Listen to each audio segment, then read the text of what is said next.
You think betrayal hurts most when it comes from strangers. It doesn't. It crushes you when it's the people you built your whole life around. My name is Evelyn Carter. I'm 68 years old, and I thought I knew what family meant. I gave them my time, my money, my dreams. I believed they loved me back. Then, one text message changed everything. We're in Italy, just the people who really matter. My husband, my son, my daughter-in-law. They'd flown across the ocean for Christmas without me. No warning, no apology. Just a brutal erasure of my place in their lives. But they didn't know who they were leaving behind. They didn't know the power I still had.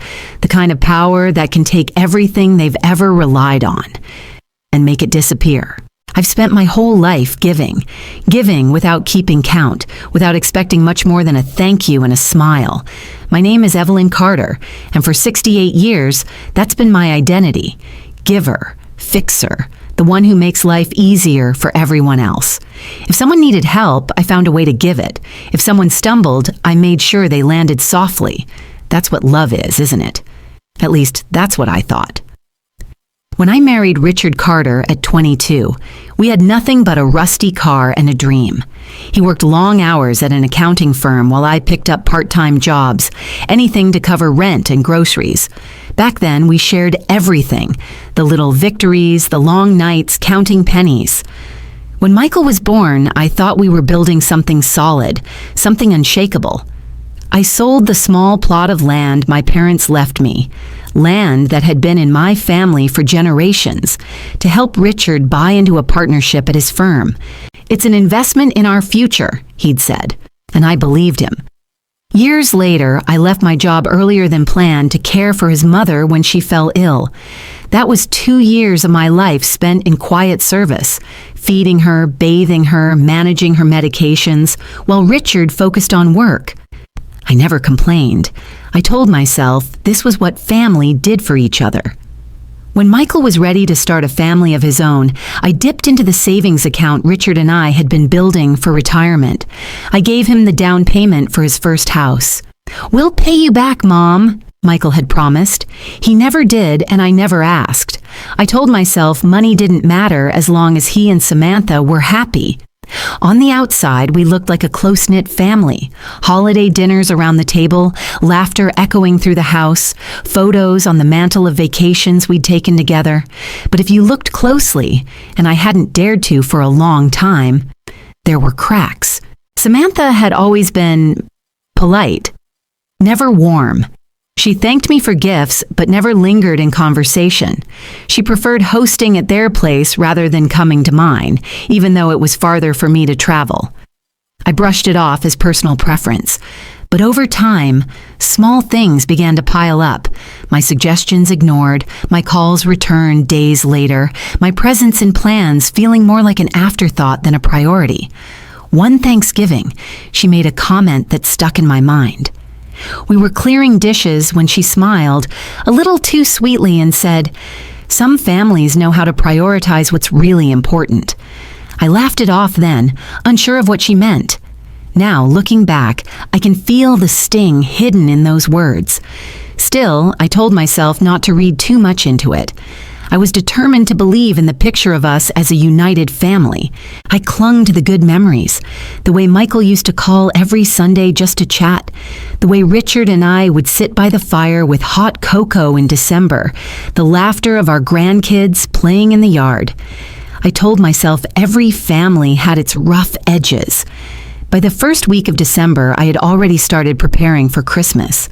My tree was up, lights twinkling in the window. I baked early batches of cookies to freeze for when the kids came over. I even set aside the embroidered tablecloth my mother had given me, a little worn from decades of use, but full of meaning. Christmas was my favorite time of year. It wasn't about the gifts. It was about seeing everyone in one place, feeling the house alive with voices and warmth. This year felt especially important. The past few months had been busy for everyone, Richard working more than usual for reasons he wouldn't quite explain. Michael and Samantha busy with the kids and their own plans. I was looking forward to slowing down together, reconnecting over a meal I'd been planning for weeks. On the evening of December 20th, I sat at my kitchen table, sipping tea and jotting down the final grocery list for Christmas dinner. I imagined Michael carving the roast, Samantha laughing with the children, Richard sitting beside me as we watched the grandkids open presents. Whatever little tensions existed, I believed the holiday spirit would smooth them over. That night, as snow fell softly outside, I stood by the window and watched the lights on my tree glow against the darkness. For a moment, I felt content. This was my life, a life I had built with care, brick by brick, sacrifice by sacrifice, and in just a few days, my family would be here to enjoy it with me. I had no idea that the very people I had given everything to were already halfway out the door. I couldn't see the shadows gathering behind the warm glow. I couldn't hear the quiet plans being made without my name. I couldn't imagine that Christmas would be anything but what it had always been, a celebration of love, family, and togetherness. If I had known what was coming, I might have held on tighter to that moment by the window, to the illusion that all my giving had built something unbreakable. Instead, I went to bed smiling, completely unaware that the holiday I was dreaming of was never going to happen. There's a photo in my living room that most people walk right past. It's me, 35 years old, standing in front of the community center with a folder in my hands. That was the day I turned down a position as program director, a job I had worked toward for years. The board had chosen me unanimously.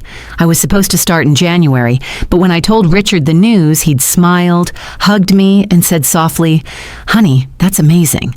But do you really want to take on all that right now? Michael's starting high school, my firm is expanding, and the house needs you. Family comes first." Family. I'd heard the word as if it were sacred. I told the board I couldn't accept. They were shocked, disappointed, but I smiled through it and said, "My family needs me more." At the time, I believed it was the right decision. Years later, Richard was the one standing on a stage under bright lights, accepting an industry award for lifetime achievement. The auditorium was full. Colleagues, partners, even clients from across the state. I found out about the event from a neighbor who'd read about it in the paper. Richard never invited me. "It was last minute," he explained afterward, handing me the plaque as if that made up for it. "I didn't want you to fuss with getting dressed up." I told myself it didn't matter, that the award was for both of us in a way. After all, I'd been there through every late night, every stressful deadline, every client crisis. I'd kept the house running, raised our son, kept the books for the firm in its early years. I told myself I was proud, and I was. But pride had a way of sitting alongside something quieter, heavier, like a shadow. Those memories used to come with warmth, but lately they felt colder, like I'd been looking at them through frosted glass. That December, as I wrapped gifts for the grandkids, my mind kept drifting back to moments when I'd chosen them over me.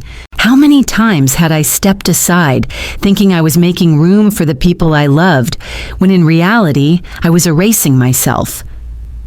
On December 22nd, the phone rang while I was folding laundry. It was Michael.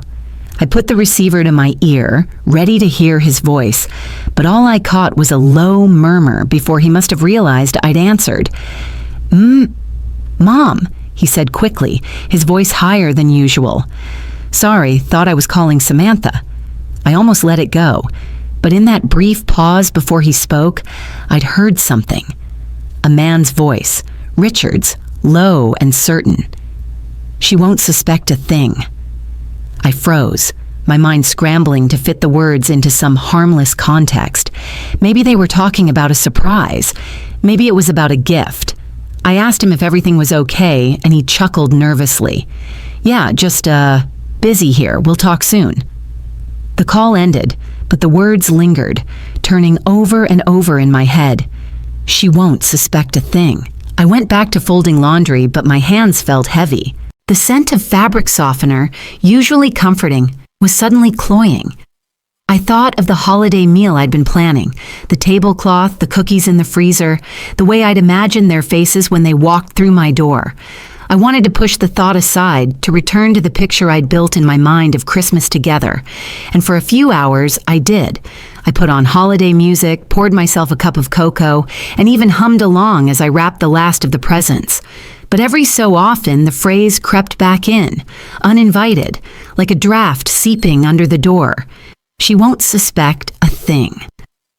I sat by the tree that night, the lights casting little pools of gold on the floor, and tried to hold on to the happiness of the moment. This was supposed to be the good part, the warm-up before the holiday glow. I forced myself to think about the grandkids opening their presents, about Richard smiling across the table, about Michael's arm around my shoulder for the annual family photo. The warmth came, but it didn't stay. Beneath it was a hollow space, a faint hum of unease that I couldn't quite name. It was the first dip on a roller coaster I didn't know I was already riding. If I had known how deep the drop ahead would be, I might have braced myself.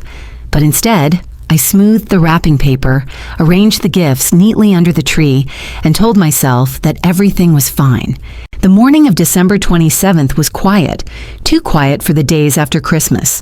Outside, frost clung to the branches of the maple trees in my yard. I sat at the kitchen table with my coffee, wondering why the phone hadn't rung on Christmas Day. It had been odd, yes, but I told myself they were busy. Michael might have taken the kids to see Samantha's family. Richard could have been resting after a long week. I'd even reassured my sister on the phone, telling her everyone was fine. I'd believed it, or maybe I just wanted to. I picked up my phone and typed a short message to Samantha. Hope you all had a wonderful Christmas. Just wondering what the plan is for New Year's. Should I prepare anything? Her reply came faster than I expected. Oops, we forgot to tell you. We're in Italy, just me, Michael, and Richard. Only the ones who really matter. For a moment, the words didn't make sense. They blurred on the screen as if my brain refused to assemble them into meaning. Then the weight of them hit me all at once, pressing the air out of my lungs. Richard, my husband of nearly 50 years, Michael, my only child, and Samantha, smiling in my mind with that perfect, practiced politeness she wore like armor, all in Italy together, without me, only the ones who really matter. I set the phone down before I dropped it. My hands trembled as I pressed them flat against the cool wood of the table.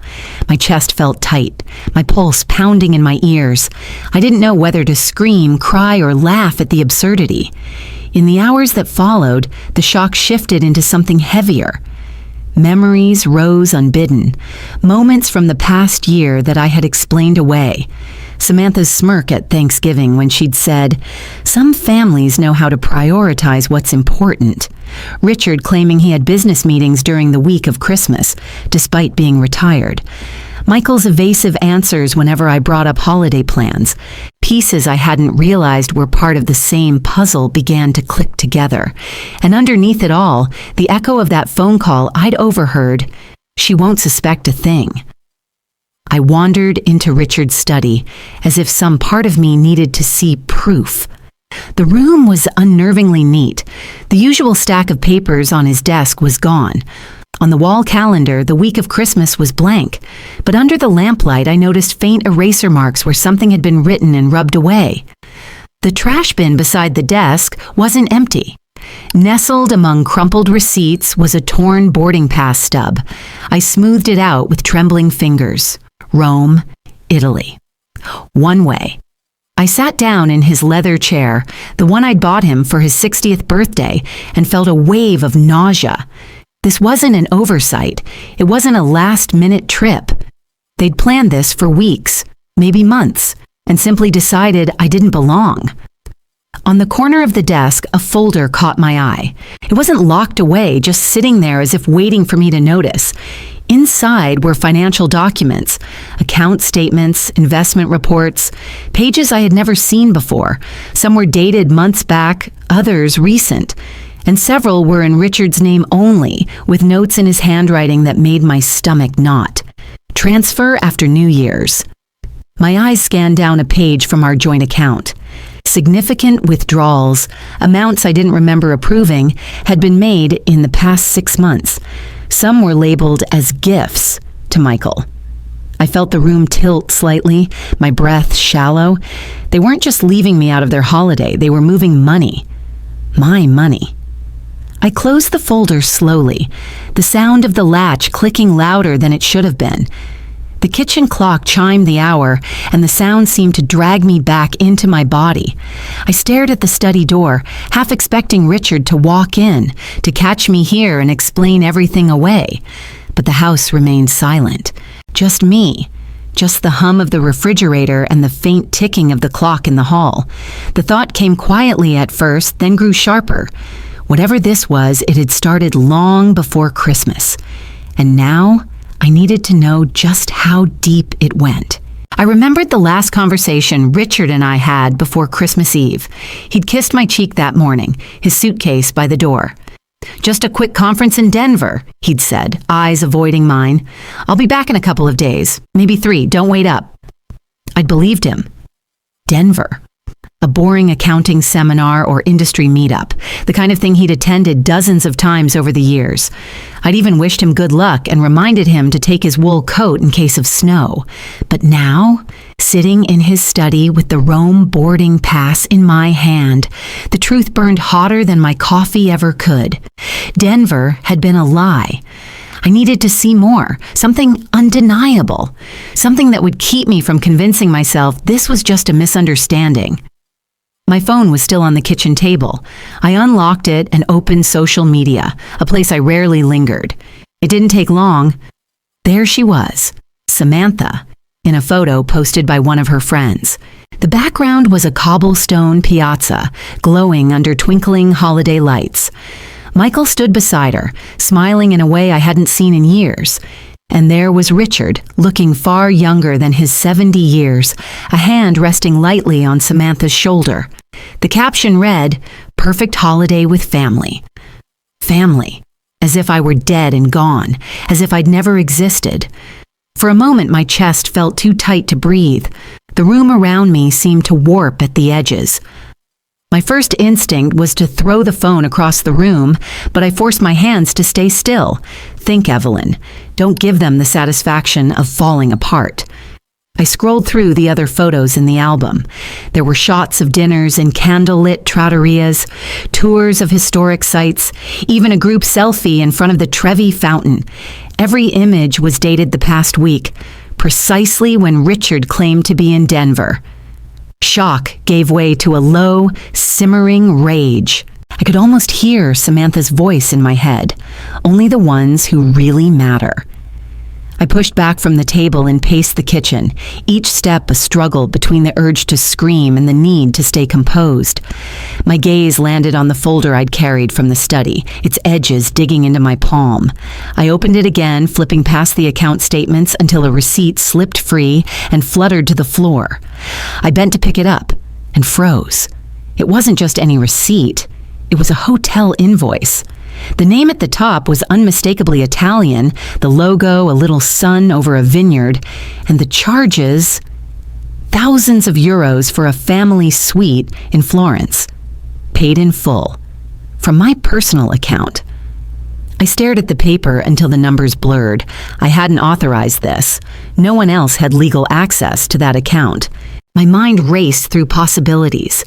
Had Richard somehow forged my signature? Had he guessed my password? The thought of him rummaging through my desk or watching me type at the computer made my skin crawl. The wave of fury rose again, threatening to break through the thin wall of control I'd been building since reading that text. But I forced myself to breathe, slow and deliberate. If I lost control now, I'd make mistakes, and they were counting on that. Still, the helplessness clawed at me. The idea that my own money had funded the vacation I'd been excluded from, it was humiliation layered over betrayal. I pressed the receipt flat against the table, running my fingers over the printed date. December 22nd, the day before Richard supposedly left for Denver. The clock in the hallway ticked on, indifferent to the implosion happening in my kitchen. I sat back down, gripping the edge of the table until my knuckles whitened. The part of me that had always wanted to believe the best in people whispered excuses. Maybe there was an explanation. Maybe I was jumping to conclusions. But another part, colder and sharper, whispered back, "You already know the truth. You just don't want to face it." And that truth was bigger than one trip to Italy. This was planned, calculated, and I was the last to know. I turned my phone face down on the table, silencing the vibration that pulsed every few minutes. Calls from Richard, Michael, even numbers I didn't recognize, likely Samantha trying from someone else's line, stacked up in the missed calls list. I didn't answer any of them. For the first time in decades, I decided silence would be my only statement. I didn't trust myself to speak without letting the hurt bleed through, and I didn't want to give them the satisfaction of hearing me beg for answers. So I unplugged the landline and powered my cell off completely. The sudden quiet was almost deafening. At first, it felt like control, but as the hours dragged on, it began to feel like isolation. Every tick of the clock seemed to stretch longer than the last. I wandered from room to room, noticing how the house felt larger without the undercurrent of Richard's presence. His mug sat in the sink, a shirt draped over the back of a chair in the den. Ordinary objects that now looked foreign, intrusive. I ended up in the bedroom, sitting on the edge of the bed we'd shared for more than 40 years. The depression in his pillow seemed to mock me, a silent reminder that while he was sleeping under Italian stars, I was here counting the knots in the wooden floor. A thought I didn't want to face began circling in my mind. If I vanished tomorrow, how long before anyone noticed? I'd been the backbone of this family. Financially, emotionally, practically, but without my cooking on the stove, without my voice filling the hallways, without my name on the vacation itinerary, did I even matter to them anymore? The quiet pressed in harder. I pulled out an old photo album from the nightstand drawer. Page after page showed the years when Michael was young. Birthday parties, Christmas mornings, messy backyard adventures. In every shot, I was there in the background, holding a cake, straightening a shirt, making sure the moment looked perfect for the camera. And yet, here I was now, erased from their perfect Italian holiday. The front porch creaked, pulling me out of my spiral. A gentle knock followed. I hesitated, unsure if I wanted to face anyone, but the knock came again, softer this time. When I opened the door, there stood Martha Jenkins, my neighbor from 2 houses down. She was in her late 70s, her silver hair tucked neatly under a wool hat, and she held a foil-covered plate in her mittened hands. "Hi, Evelyn," she said, her voice warm in the chill air. "I baked too much banana bread and thought you might like some." I blinked, struggling to mask the shock of human kindness after hours of stewing in betrayal. "That's very sweet, Martha." "Thank you." She handed me the plate, peering into my eyes as if trying to read the truth there. "Haven't seen your car out much. Everything all right?" I forced a smile. "Just a little under the weather, nothing serious." Martha didn't look convinced. "Well, if you need anything, you know where I am. And I mean anything, Evelyn. Sometimes talking helps more than banana bread." Her words lingered as I closed the door. I set the plate on the kitchen counter, the scent of cinnamon and walnuts filling the air. It struck me that Martha had noticed my absence. She'd come to check on me without an invitation, without obligation. A small gesture, but one that felt like a lifeline. I poured myself a cup of tea, sliced into the warm bread, and let the simple act of eating something made with care soften the edges of my loneliness. For the first time since the text message, I thought maybe I wasn't entirely invisible. The banana bread sat half-eaten on the counter the next morning when Martha came by again, this time with 2 mugs of steaming coffee. I was still in my robe, my hair pulled back haphazardly when I opened the door. "Mind if I sit a spell?" she asked, holding up the mugs. I nodded, stepping aside. We settled at the kitchen table, the pale winter light spilling in through the curtains. For a while, we talked about nothing, how the frost was stubborn this year, how the Jenkins grandson was applying to colleges. But then Martha's tone shifted, hesitant. "I hope I'm not speaking out of turn, Evelyn," she began, "but a week before Christmas, I happened to see Richard downtown. He wasn't alone." I tried to keep my voice neutral. "Oh?" "Yes," she said, her brow knitting. "He was with Samantha. The 2 of them were walking out of First National Bank together." They looked, well, like they were discussing something serious. I waved, but they didn't see me. The image struck like ice water. Richard and Samantha, together at the bank, days before the trip. My trip? No, their trip. I forced a small laugh, though my throat was tightening. Maybe they were just, I don't know, running an errand. Martha tilted her head. Maybe. But they didn't look like they were picking up rolls of quarters, if you know what I mean. After she left, I stood in the silent kitchen, the weight of her words settling like dust in the air. My first instinct was denial. Richard had plenty of reasons to go to the bank, but with Samantha, and without telling me? I carried my tea into the den and pulled an old leather-bound journal from the bookshelf. It wasn't a diary in the traditional sense, more a sporadic record of important dates, family events, things I didn't want to forget. I began flipping back through the past year, scanning my own handwriting for clues. March. Offered a weekend trip to the coast. Richard said it would be too tiring, maybe later in the year. June. Michael canceled Father's Day lunch, said Samantha had made other plans. September. Richard said he'd go to Michael's alone for Sunday dinner, thought I'd be more comfortable resting. November. Thanksgiving. Felt like an outsider in my own kitchen. Samantha took over carving the turkey, rearranged seating without asking. It was like watching the slow construction of a wall, one brick at a time, each moment a small nudge pushing me out of the center and into the shadows. The journal trembled in my hands as the pattern became undeniable. This hadn't been random forgetfulness or casual exclusion. This was deliberate. I closed my eyes and let the memory of Martha's words echo again. Richard and Samantha at the bank. My mind jumped back to the locked desk drawer in Richard's study, the one he claimed held old tax papers. I'd never had reason to doubt him, but now I wasn't so sure. I tried to calm myself, focusing on the sound of the clock ticking in the hallway, but another image pulled me away from the desk and into the living room. The Christmas tree still stood there, its lights unlit, a muted monument to what should have been a season of family. Underneath, the neatly wrapped packages I'd prepared weeks earlier remained untouched. I'd labeled them carefully in gold ink. To Richard with love. To Michael, proud of you always. To Samantha, wishing you joy this season. The paper was crisp, the bows still tied just so, gifts bought with thought and care, waiting for hands that would never open them. I sank to the couch, staring at the presents until they blurred. The weight of it all crashed down.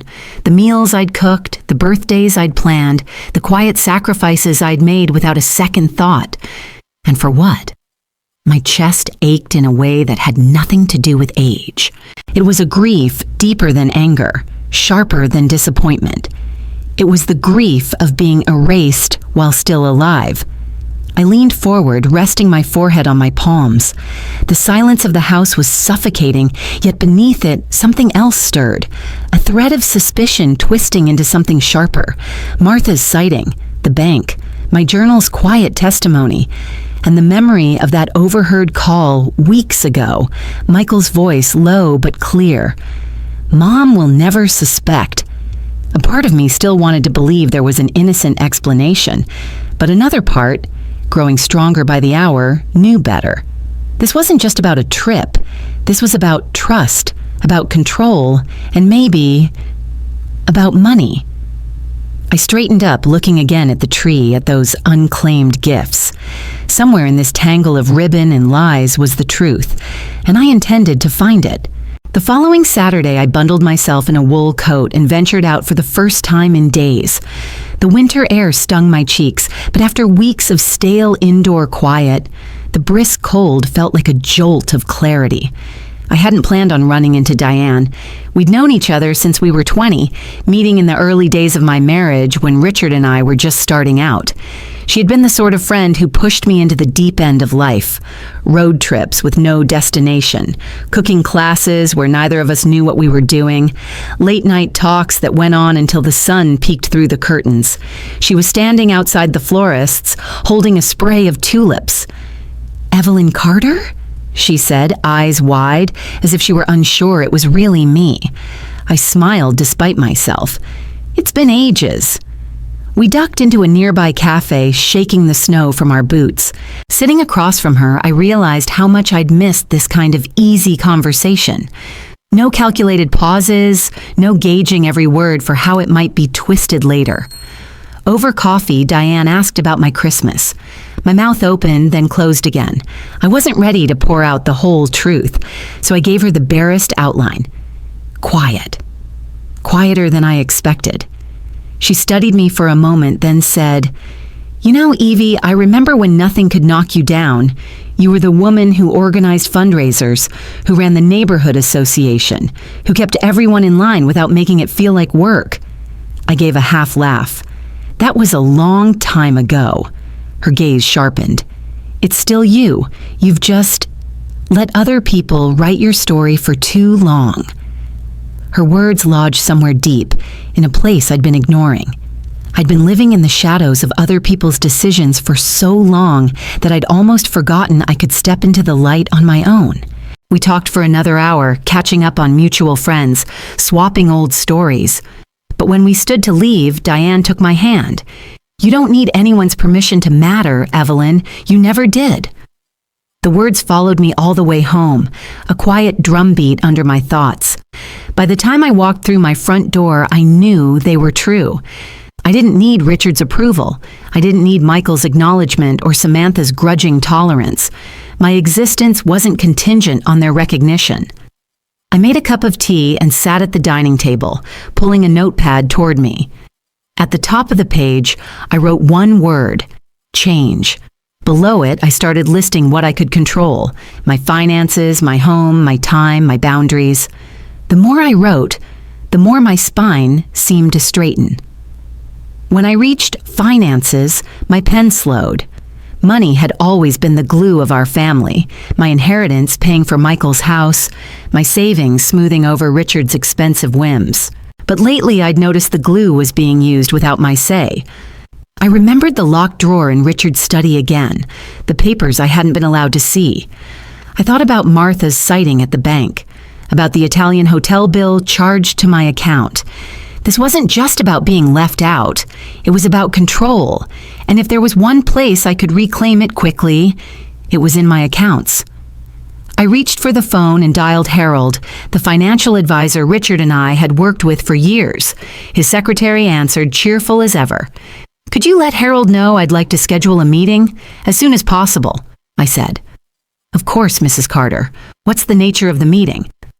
"Personal review of my accounts," I replied, keeping my voice even. "I need to make some updates." We arranged for Monday morning.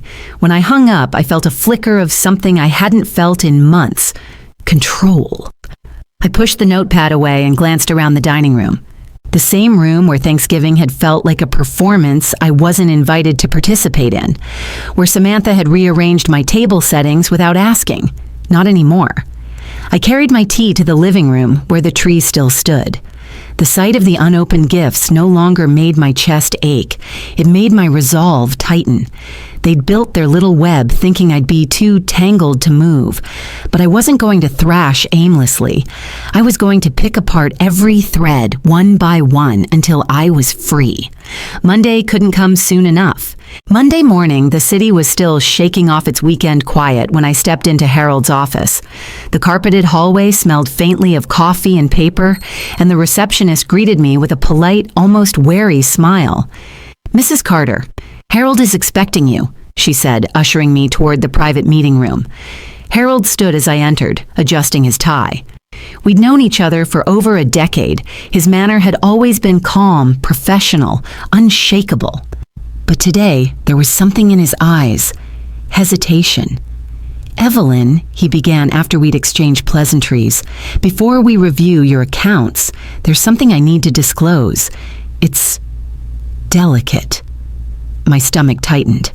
Go on. He slid a folder across the polished table. 3 weeks ago, Richard came to see me. He asked for an updated list of all joint and individual accounts. He said it was in preparation for a legal process, something about ensuring continuity of financial management. I frowned. Continuity? What does that even mean? Harold hesitated, then lowered his voice. He also mentioned he was working with a lawyer to establish control over certain assets. The term he used was due to concerns over your mental competence. The words hit like a physical blow. I sat back, my fingers gripping the armrests. My mental competence? Yes, he implied there had been lapses, forgetfulness, that it might be best for him to manage your finances fully. Harold leaned forward. Evelyn, you've never given me reason to believe you're anything less than perfectly capable. This took me by surprise. I could feel my heartbeat in my ears. Images flashed through my mind. Samantha's little jabs about my memory, Richard's gentle but insistent corrections, Michael's awkward silences. It hadn't been random. It had been a campaign. I forced my voice to steady. What exactly did he ask for? Power of attorney over all joint accounts, and eventual authority over those in your name if the court declared you incompetent. I took a deep breath, willing the fog of shock to clear. This wasn't the moment to crumble. And did you give him anything? No, Harold said firmly. I told him any such transfer would require your explicit consent. That's why I'm telling you now. The initial sting of betrayal gave way to something sharper. Clarity. They were building a case, laying the groundwork for the day I'd have no say at all. I straightened in my chair. Then let's go through every account. I want to know exactly where I stand, and I want to secure what's mine. Harold opened the folder, flipping through neatly tabbed sections. As he spoke, numbers filled the air. Investment portfolios, certificates of deposit, retirement funds. Then he paused, tapping a page. Here. This account is solely in your name, set up with your inheritance. Balance. $840,000. No withdrawals in over a year. It's effectively untouched. I stared at the figure. In a sea of shared assets and vulnerable joint accounts, this was an island. Untouched, unclaimed. They haven't tried to access it? I asked. Harold shook his head. They may not even remember it exists. You kept it separate when we first set it up for tax reasons. A surge of determination cut through my anger. This account was more than money. It was leverage, independence, proof that I wasn't powerless. I leaned forward. We're moving this to a new bank, one where Richard has no history, no access. I want new credentials, dual authentication, and no paper statements to the house. Harold nodded, already making notes. Understood. We can initiate that today. As we worked through the rest of the portfolio, my mind kept circling back to Richard's visit with the lawyer. I imagined him sitting there, calm and reasonable, describing me as confused, forgetful, incapable. And the worst part was that they'd almost convinced me too. Not anymore. By the time we'd finished, every account had been reviewed, joint balances transferred into my name, passwords reset. I signed document after document, my hand steady, my signature bold. When the last form was filed, Harold closed the folder. Evelyn, I've known you a long time. I don't know what's going on in your marriage, but from where I sit, you're the most lucid, deliberate client I have. A small smile tugged at my mouth. Thank you, Harold. That means more than you know. Walking out of the office into the crisp winter air, I felt the strangest mix of emotions: rage at their audacity, relief at having acted before it was too late, and a fierce new sense of ownership over my own life. They wanted to write me out of my own story. Instead, I was taking the pen back. The untouched account was safe now, a fortress they couldn't breach. And for the first time in weeks, I didn't just feel like I was reacting. I was planning. This wasn't over, not by a long shot, but now I was playing on my terms. The first cut came quietly. 2 days after my meeting with Harold, I walked into the main branch of our bank with a folder of documents under my arm. The marble floors echoed under my boots as I was led to a private office. The young banker, all polite smiles and crisp suit, had no idea that this wasn't just about finances, it was about survival.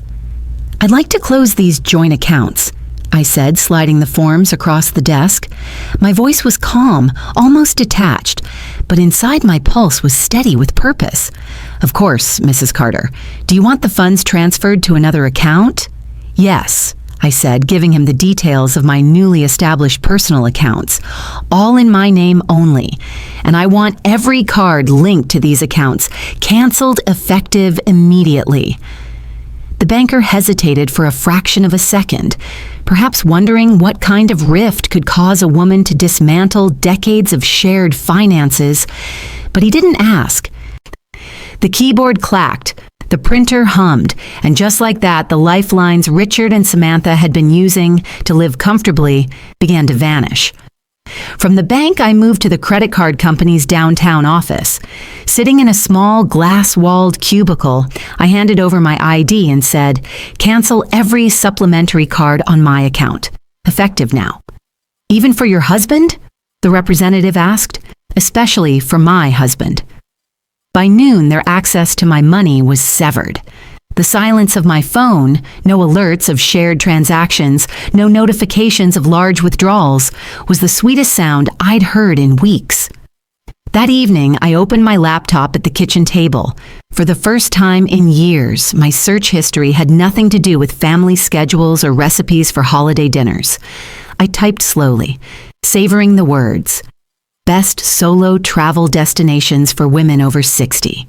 The images that filled the screen felt like a window opening. Cobblestone streets in Lisbon, sunlit piazzas in Florence, winding canals in Amsterdam. Each destination seemed to whisper a promise. There is life beyond them.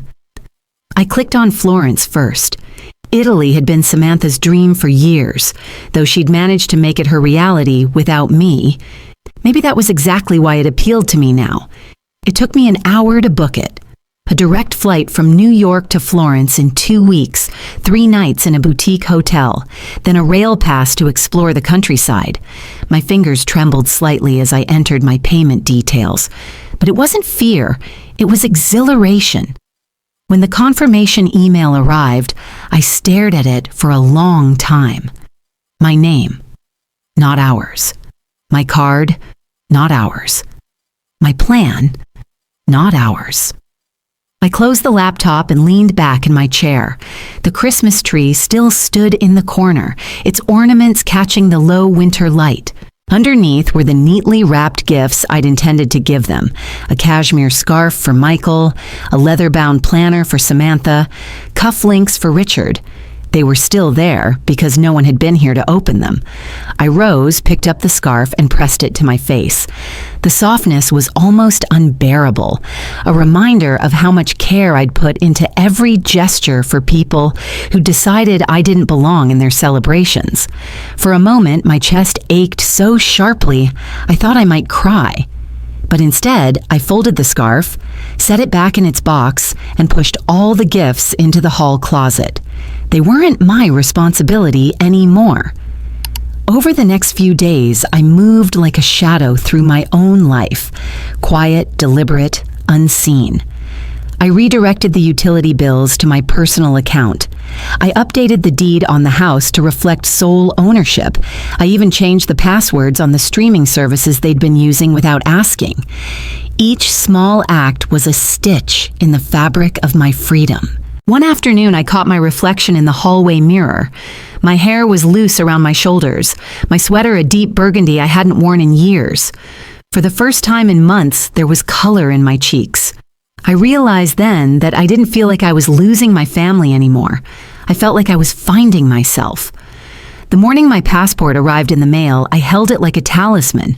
My last one had expired a decade ago, proof of how long it had been since I'd gone anywhere for myself. I placed it carefully in the drawer with my travel documents, alongside the printed itinerary for Florence. The neat stack felt like a secret I could actually keep. There was a time when I would have told Richard about every step, every plan, every booking. Now, the thought of him finding out only when he realized I was gone filled me with a quiet satisfaction. I wasn't running away. I was stepping into something. And for the first time, I didn't care if they noticed. The night before my flight, I sat at the kitchen table with a blank sheet of paper.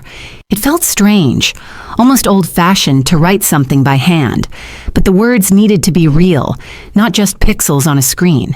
I kept it short. Family is where you are loved, not excluded. No signature. No explanation. I folded the paper once, slid it into an envelope, and left it on the kitchen counter where Richard was sure to see it when he returned. It wasn't for discussion, it was a statement. My final word on what they'd done. The next morning, I moved through the house quietly, suitcase wheels humming against the hardwood floor. I didn't linger in any room. Every space felt like a chapter already closed. At the airport, I sat near the window and watched planes taxi across the tarmac. For the first time in months, I wasn't bracing myself for confrontation. There was no anxiety about who might call, no dread about what new insult might arrive in my inbox.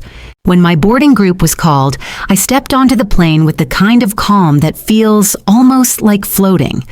Florence greeted me with crisp winter air and a sky the color of soft pewter. My hotel was tucked down a quiet side street, its facade draped in ivy that had turned red in the cold. On my second day, while wandering through the Mercato Centrale, I met Lucia. She was leaning over a stall of fresh herbs, arguing good-naturedly with the vendor about the price of basil. Her accent was rich and melodic, and when she learned I was American, she switched effortlessly to English. "You are traveling alone?" she asked, eyes narrowing with curiosity. "Yes," I said, for the first time in a very long time. Her smile was immediate, knowing, I understand. I did the same once." Over espresso at a small cafe, she told me her story, how her husband had taken a family trip to the Amalfi Coast without her, how she'd later discovered he was funneling their money into a business venture with his sister. "I left him," she said simply, stirring her coffee, "and I found that I liked my own company better than his." We laughed, but beneath the laughter was something else, a recognition, a shared wound. The days passed in a rhythm I hadn't felt in decades. Mornings at art museums, afternoons with Lucia exploring back alleys and hidden gardens, evenings sipping wine in quiet trattorias. There were moments of stillness when I thought about Richard, Michael, and Samantha, not with anger, but with a strange detachment. The way you might think of characters in a book you finished reading. It wasn't that the pain was gone. It was that it no longer owned me. One night, after a dinner of fresh pasta and roasted vegetables, Lucia and I walked along the Arno. The city shimmered in the reflected light of the bridges, and I realized my chest felt lighter than it had in years. "Do you miss them?" she asked suddenly. I thought about it. "I miss the people I thought they were," I said, "but those people never really existed." Lucia nodded like she understood exactly what I meant. On the morning of my 5th day, I was sitting in the hotel lobby waiting for a taxi to take me to the train station when my phone buzzed. Samantha. For a moment, I considered ignoring it, but something, curiosity maybe, made me answer. "Evelyn," she said, her voice tight with urgency. "You have to help me. Our accounts are frozen. I can't pay the mortgage. I can't even buy groceries. Michael's paycheck isn't enough." I let her words wash over me without interruption. "You did this, didn't you?" she said finally, her tone shifting from pleading to accusing. "I secured my own money," I said evenly. "What happens to yours is not my problem. You can't just abandon your family." I almost laughed. "Funny, that's exactly what you did at Christmas." There was silence on the line and then a sharp intake of breath. "If you don't help us, we could lose everything." I looked out the window at the narrow street where a flower vendor was setting out buckets of tulips. Then you'd better start figuring out how to live with less, I said, like I did. I hung up before she could reply. The taxi arrived and I stepped inside, the leather seat cool against my back.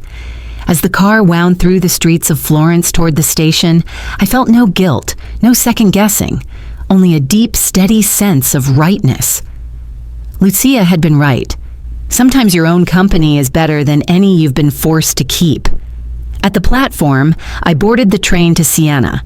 The countryside unfurled outside the window in rolling hills and stone farmhouses, olive groves silver in the winter light. It wasn't just a change of scenery.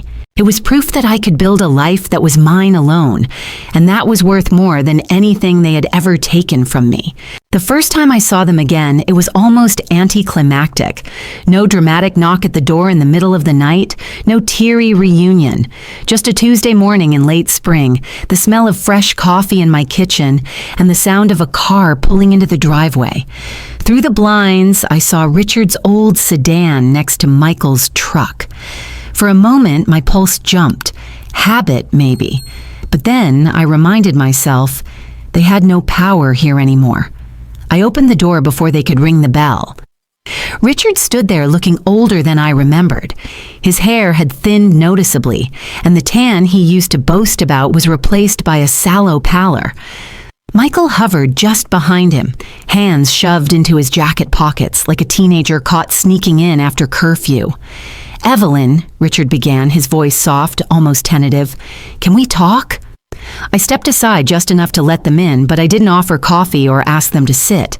If this conversation was going to happen, it would happen on my terms. They stood awkwardly in the living room, eyes scanning the space as if cataloging the changes. The new curtains, the rearranged furniture, the photographs of my trip to Italy framed on the wall. "You've redecorated," Michael said finally, his tone neutral. "Yes," I replied. "It's my house. I thought it should look the way I want." Richard cleared his throat. "We've been thinking about everything that happened." I raised an eyebrow.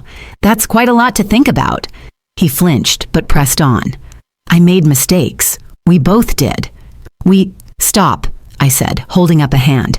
"If you're here to offer excuses or half apologies, you can leave now. I don't have room in my life for either." Michael stepped forward then, his voice quieter. "Mom, I'm sorry. For real this time. Not just for the trip. For all of it. The lies. The way we treated you. Letting Samantha talk about you like you were less." I studied his face. There was no deflection this time, no attempt to pin it all on his wife. Samantha's absence today was telling. "I appreciate you saying that," I said, "but an apology is just a start. The rest is about boundaries." He nodded slowly. "I understand." "I don't think you do," I said, "because those boundaries mean I won't be part of your life on demand anymore. If you want me there, it has to be because you value me, not because you need something from me." Michael swallowed hard. "I can do that." "We'll see," I said simply. Richard shifted his weight, his eyes darting to the envelope on the coffee table, the one holding a travel brochure for a fall trip I'd been considering. "Evelyn, about us." "There is no us, Richard," I said before he could finish. "Not anymore. That ended when you boarded a plane to Italy and told me you were at a conference in Denver." He winced. I was scared. "Samantha, don't," I said sharply. "Don't put her name in your mouth as if she's the reason you betrayed me. You made your own choices." His shoulders slumped. "So that's it? 43 years gone?" 43 years of me giving and you taking," I corrected. "Now I'm done giving to people who don't give back." Silence settled over the room. The ticking of the clock on the mantel was loud enough to fill the space between us. Michael broke it first. "Mom, we'd like to start over, slowly. Maybe have dinner together sometime." I considered it. "Maybe," I said at last, "but not this week. And not because you want to ease your own guilt. If we meet, it'll be because I choose to, not because you show up here uninvited." Richard opened his mouth again, but I was already moving toward the door. I think we're done for today. Outside, the air smelled of lilacs from the bushes along the porch. They lingered in the doorway like they wanted to say more, but I didn't fill the silence for them. "Goodbye," I said, holding the door open. Richard's eyes searched mine for something. Softness, forgiveness, but I gave him nothing he hadn't earned. Michael gave a small nod. "Goodbye, Mom."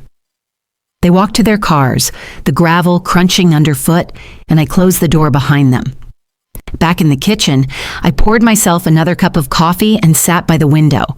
The sun was climbing higher, lighting up the fresh blooms in my garden. They had come looking for the woman I used to be, the one who smoothed over conflicts, forgave without question, and made room for them no matter how badly they treated her. But she wasn't here anymore. In her place was someone they barely recognized, someone who knew her own worth, who could stand alone without fear. And if they wanted a place in that new life, they would have to prove themselves worthy of it. I took a sip of coffee, the bitterness grounding me, and smiled, not because of them, but because of me. Michael hesitated at the threshold, one hand on the doorknob as if debating whether to speak. Richard was already halfway to his car, muttering under his breath, but my son lingered. "Mom," he began, his voice low, "there's something I didn't tell you." I crossed my arms. "Then say it." He looked down at his shoes like a boy caught in a lie. "Samantha, she made it clear that if I didn't back her up, she'd talk to Dad about cutting me out of the will." The words landed with a dull weight.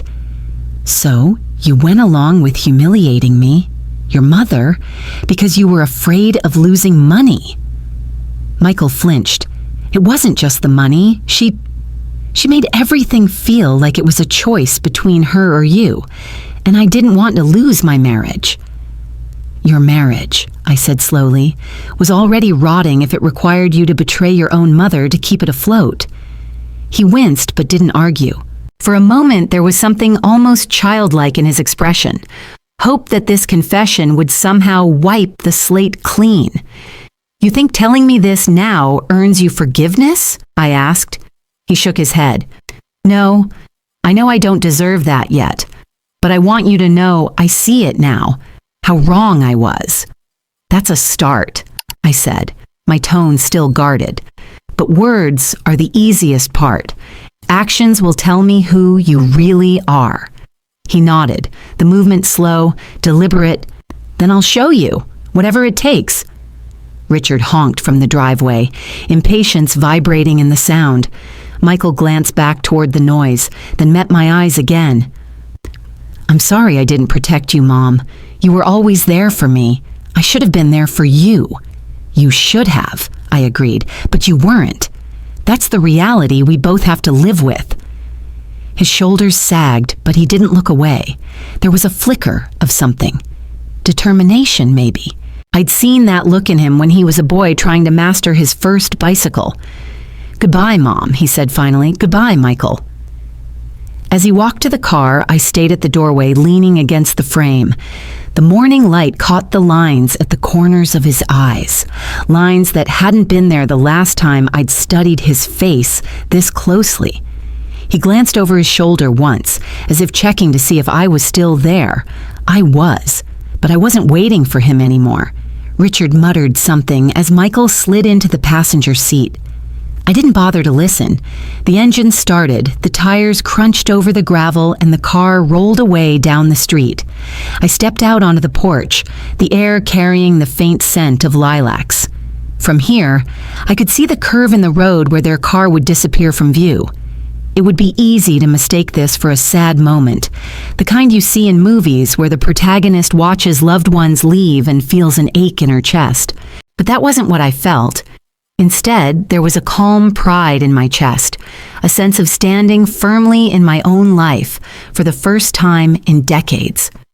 I had hoped for a brief moment that Michael's words might open the door to something new between us. That was the hope part of the emotional wave. But as the truth settled, the truth that fear of losing money had outweighed love for me, hope tilted toward skepticism. I thought about the years I'd spent patching over other people's bad decisions, carrying more than my share, waiting for gratitude that rarely came. And now, I finally understood. The person I'd been waiting for to value me had to be me. Pride rose in me like a tide. Not arrogance, not spite, just the quiet certainty that I no longer needed to audition for anyone's affection. The gravel sounds faded. The car turned the corner. Silence returned, broken only by a bird's chirp somewhere in the yard. I turned back into the house, passing the photographs on the wall, me in Italy, laughing on a sunlit piazza, standing beside Elena with glasses of wine, my smile easy and real. These were the reminders of the woman I'd chosen to become. A woman who could listen to an apology without being swept away by it, who could demand proof before offering trust, who could walk away from people she loved if loving them meant losing herself. I poured myself the rest of the coffee, still warm in the pot, and carried it to the porch. From the top step, I watched the breeze move through the lilac bushes, the petals trembling but holding on. "They'll come back," I murmured to myself. "Maybe next week, maybe next year, maybe never." It didn't matter, because I'd already made the decision that would shape the rest of my life. I would never again place my worth in someone else's hands. I took a slow sip, letting the warmth spread through me, and smiled. "The most important person," I whispered, "is me."